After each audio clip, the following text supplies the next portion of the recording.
ధన్యుడవు ధన్యురాలు అయించున్నావు. నీ జీవితంలో ఆ వెలుగు యొక్క త్రోవను నీవు ఎరిగినటువంటి వాడువై చక్కగా నడిచి వెళ్ళేటువంటి అనుభవం నీ జీవితంలో కలుగుతుంది. ఒకవేళ దాని మార్గమును గుర్తుపట్టినటువంటి అనుభవంలో నీవు ఇంకా ఉన్నట్లయితే, దాని త్రోవల్లో నిలవనటువంటి అనుభవంతో నీ జీవితం ఇంకా సాగి వెళుతుంటున్నట్లయితే, ఈనాడు దేవుని సన్నిధిలో దేవుని దాసునిగా నీ ఎదుట ఆ జీవపు వెలుగైనటువంటి క్రీస్తును నీకు మరి చూపించడానికి ఇష్టపడుతూ ఈ మాటలు తెలియజేస్తూ ఉంటున్నా.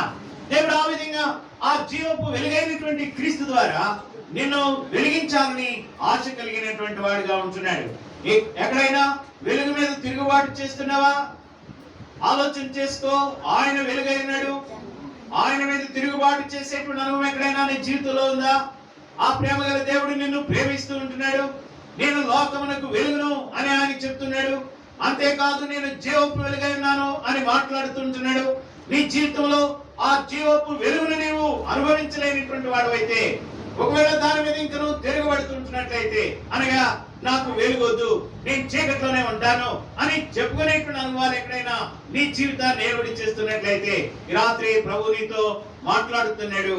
ప్రభు యొక్క నామం పేరట నీకు మేము కూడా మనవి చేస్తూ ఉంటున్నాం. పిల్లరా, వీరు దాని మార్గమును గుర్తుపట్టనటువంటి వారైతే, దాని త్రోవలో నిలవలేనటువంటి అనుభవం కలిగినటువంటి వారైతే, ప్రేమ కలిగినటువంటి ప్రభు యొక్క దర్శనం నీ జీవితంలో అనుగ్రహింప చేయడానికే ఈ రాత్రి మరి నీ ప్రాంతంలో ఆయన వెలుగైనాడు అనేటువంటి సంగతిని తెలియచేయడానికి ప్రభు ఇష్టపడుతూ ఉంటున్నాడు.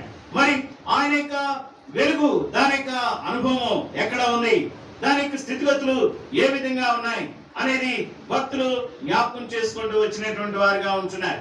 అది ఆయన పరిశుద్ధమైనటువంటి మందిరంలో ఆయన ప్రజలు మరి నివసించేటువంటి ఆయన యొక్క మందిరావరణంలో ఆ వెలుగు నిలిచినటువంటిదిగా ఉంది అని భక్తులు జ్ఞాపకం చేస్తాడు. కీర్తన గ్రంథకర్త 43వ అధ్యాయంలో రాస్తున్నాడు.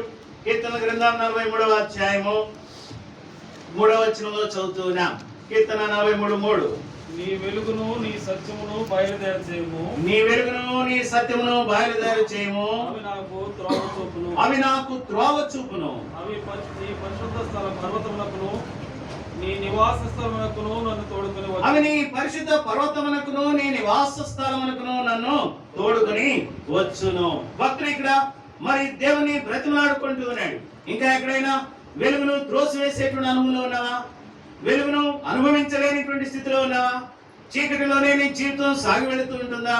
మరి దాని మార్గమును గుర్తుపట్టలేనిటువంటి అనుభవంలో ఉన్నావా? దాని త్రోవలో నిలవలేనిటువంటి అనుభవం కలిగిన వాడుగా ఉన్నావా? అయితే ప్రియమైనటువంటి సోదరి సోదరా, ఈ రాత్రి ప్రభు యొక్క